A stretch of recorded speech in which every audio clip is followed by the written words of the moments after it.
trust, as we've defined it in that context, is the ability to say something to somebody that they don't want to hear and not suffer any repercussions for it.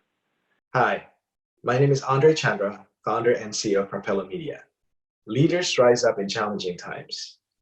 In today's Ask an Expert series, we're visited by Brim from Core Groups. It's a consultancy firm that has helped hundreds of small businesses from startup to exit, primarily focusing around taxes and finance. He talked about his formative years growing up in a family business, going through a severe business downturn. And while fear may never go away, there are ways to keep it under control. Brim, thank you for joining us today. Why don't you tell me a little bit more about yourself and your company there? Sure. Thank you for having me. I am with Core Group. We have been in business for over 23 years, helping small businesses with their finances and taxes. My personal passion is, and really is our company's passion, is helping small business owners have better lives. I grew up in a family business, extended family, uncles, grandparents, and saw the impact that had on my life and their lives and all the good and bad that goes along with it. Eventually, that company went bankrupt and bankrupted all of my family members, and didn't realize it until I was much older, the impact that had on me. And that really is what is the fuel that drives me, is keeping business owners from experiencing similar situations. I see. Well, with the pandemic and a disaster like this, obviously it has a huge economic impact on a lot of businesses. So maybe you can share some of the ground level perspective, what you see, what you experience, maybe within your own company, or what you see around you in your neck of the woods.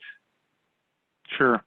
Well, we actually are based out of Oklahoma. We serve clients all over the United States, but what I see locally, we kind of had a dual impact, and I think honestly, the longer term impact to us is the decrease in energy prices. Oklahoma and Texas still are certain aspects of it are driven by energy. But I think really the COVID pandemic affected people differently, in that even if their business wasn't directly affected, it affected them personally. And the overwhelming anxiety of the unknown was affecting them, even if their business wasn't directly affected. That has manifested itself in a lot, at least initially, in a lot of locking up in making decisions. It was, I'm not hurting right now, but I don't know what's down the road. And so I'm just going to stand pat and not make any consequential decisions until I know more. I see. Well, a lot of business people have gone through, ups and downs, different recessions and all that. Why is this one different? And I know every recession is different, but this uncertainty is definitely more profound this time around. Do you want to share why that is? Well, I think you're right. I mean, like in Oklahoma or Texas, we've all been through drops in oil prices, so that's not in and itself unique. I think what makes this situation different is fear. So economic fear is one thing, right? Economic uncertainty. Am I going to lose my job, or is my business going to survive? That's different than a health concern, right? You know, I've always had this opinion that as long as my family is happy and healthy, I really didn't care about the business. That would, you know, ebb and flow as it did. But you know, having a healthy family is not anything you can control, and I think it's just affected people differently because of that fear of their own health and their family's health. Whether that was justified or not is irrelevant. The perception was that my family and my personal health is in danger. I think that's the biggest difference. And now you may have some of these as your clients or acquaintances, family, friends. What would you say is the best advice to counter this fear? That's a great question. You know, I think a lot of fear is just our hindbrain responding to external stimuli, and we don't have any control over that, right? So when our reptile brain senses danger, it goes into that whole fight or flight mode, and you know, consciously we can even recognize that we're going into that state, but we don't necessarily have any control over that feeling. And what I have done is a lot of physical activity. So a lot of just walking, a lot of exercise. I was training for a triathlon, and I've continued that training even though the race has been canceled. And it really has been a lifesaver for me because it physically resets your body. You know, your hindbrain gets put to sleep when you're physically active. It doesn't mean that it's not going to recur, but that to me has been the most helpful. And, you know, a technique that I've learned while training is called box breathing. And it's a very simple technique where you control, you can Google it to see it in application, but basically it short circuits your hindbrain as well. So even if you don't want to go walk outside or go exercise, just controlling your breathing helps reset your sympathetic and parasympathetic nervous system so that you're not overwhelmed with that fight or flight feeling. Okay. Now, what has been the biggest decision that you've made since the pandemic for your business? You know, it's interesting. We had we use EOS, Entrepreneurial Operating System, and have for 3 years. And we had our quarterly session a couple of weeks ago, and the question was posed, well, should we postpone this? Because, you know, our meeting facilitator could not join us physically, and it was going to be an awkward arrangement with video. We'd never done that, but we decided to proceed, and something very interesting came out of that meeting. Because we were, you know, physically separated, you go off-site and do these meetings, and you follow a prescribed agenda. We went through, looked at our long-term plan, looked at the next 90 days, and set our what EOS calls rocks, but really our most important things that we needed to do in the next 90 days to move the business forward, and came up with those. And nothing that we came up with, and really nothing we discussed at all that day, had anything to do with the current environment. Our meeting facilitator said that of 9 of his clients, 6 of them had postponed their meeting, had basically said, we're going to skip this month, skip this quarter. But the 3 that did have their quarterly sessions, they all were in the same boat. None of them had any discussion or initiatives that were around reacting to the pandemic.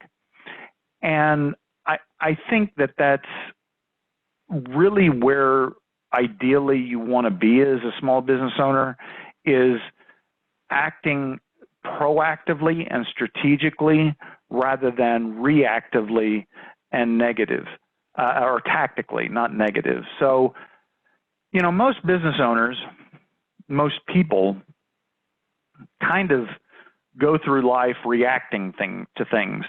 They don't actively seek to control their future, what's going on. Very few business owners actually get to the point where they're thinking strategically. Where do I want to be long term? And that long term may be 12 months, but focusing on, okay, where do I want to be and how do I get there? And that mind shift really changes how you look at your current environment. It's not that you can ignore the current environment, but the ebbs and flows of things in the short term don't really affect what you're trying to accomplish in the long term, usually. Okay. All right. My next question is post-pandemic comeback strategies. What signals are you looking for, and what do you plan to do first once there's light at the end of this tunnel? So a couple of initiatives that we had started last year actually turn out to be ideal for this situation. So last year we had decided that we were going to start marketing nationally. We had clients nationally, but we decided that we were going to start marketing nationally because we saw a need. And it's a virtual service offering. Well, one of the things that what we saw was that not everybody is comfortable doing things virtually.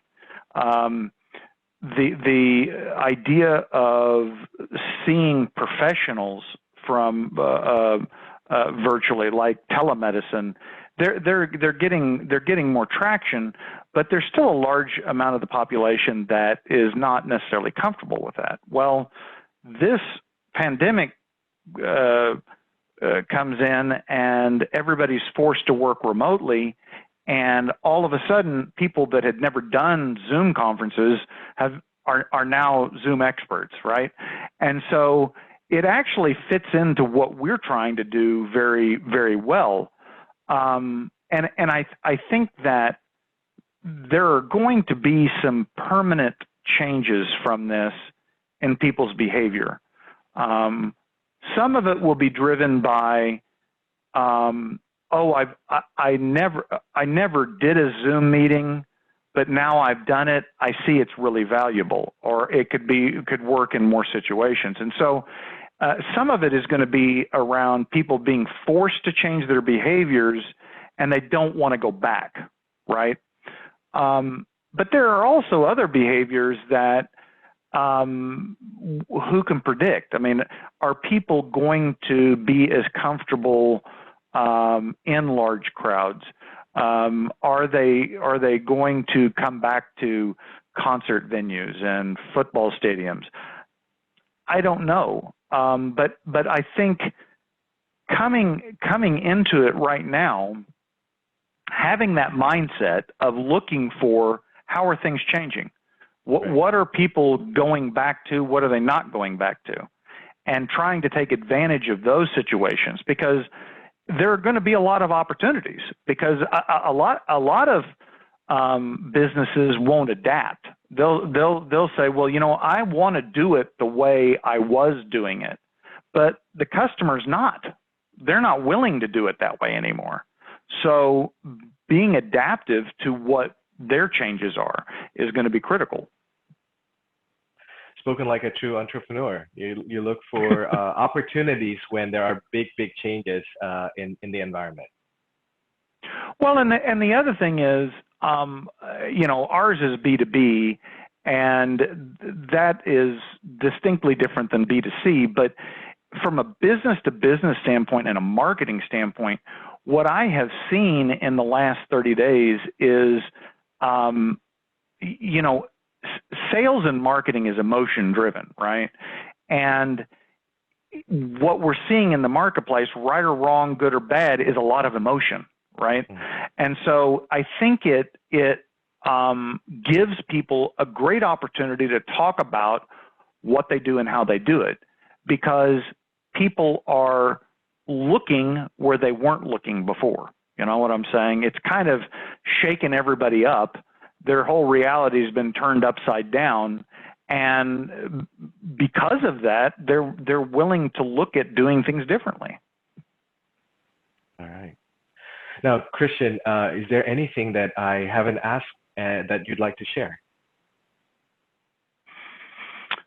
Well, I was actually thinking this morning, one of the things that we're really focusing on this year that is not really new to us, but maybe the focus is new to us, is this idea that teamwork is as a strategy. So, in other words, being successful in business, you have different ways you can go about it. But the idea that we could use teamwork as a competitive advantage over others is a novel idea. The teamwork isn't, but the idea that could give us a competitive advantage is. And we're a small organization. We only have 16 people. And teamwork, I think, is a lot of times predicated on size of an organization. But even in our small group of people that have worked together for a long time, we started implementing and focusing on the 5 dysfunctions of a team, which great book. I'm sure a lot of folks have read it. But it's basically, you start with the foundation of trust. And trust, as we've defined it in that context, is the ability to say something to somebody that they don't want to hear and not suffer any repercussions for it. And that sounds simple, but I really feel like if we can perfect that, then the rest of the dysfunctions around alignment and holding people accountable, that all becomes a lot easier if there's that trust. But interpersonal trust is a rarity. It's feeling safe that you can say something that someone might not like and not get your head bitten off or suffer repercussions, get fired, whatever, or just someone holding resentment against you. That is a real hard thing to nurture, but we're already seeing the benefits of that increased trust. All right, excellent. All right, well, thank you, Christian. I really appreciate one more time, your time and sharing your insights and your thoughts. So I wish you the best. Thanks for having me. Yeah, hopefully we all get through this very quickly, sooner rather than later. So again, thank you. You bet. Thank you, Andre.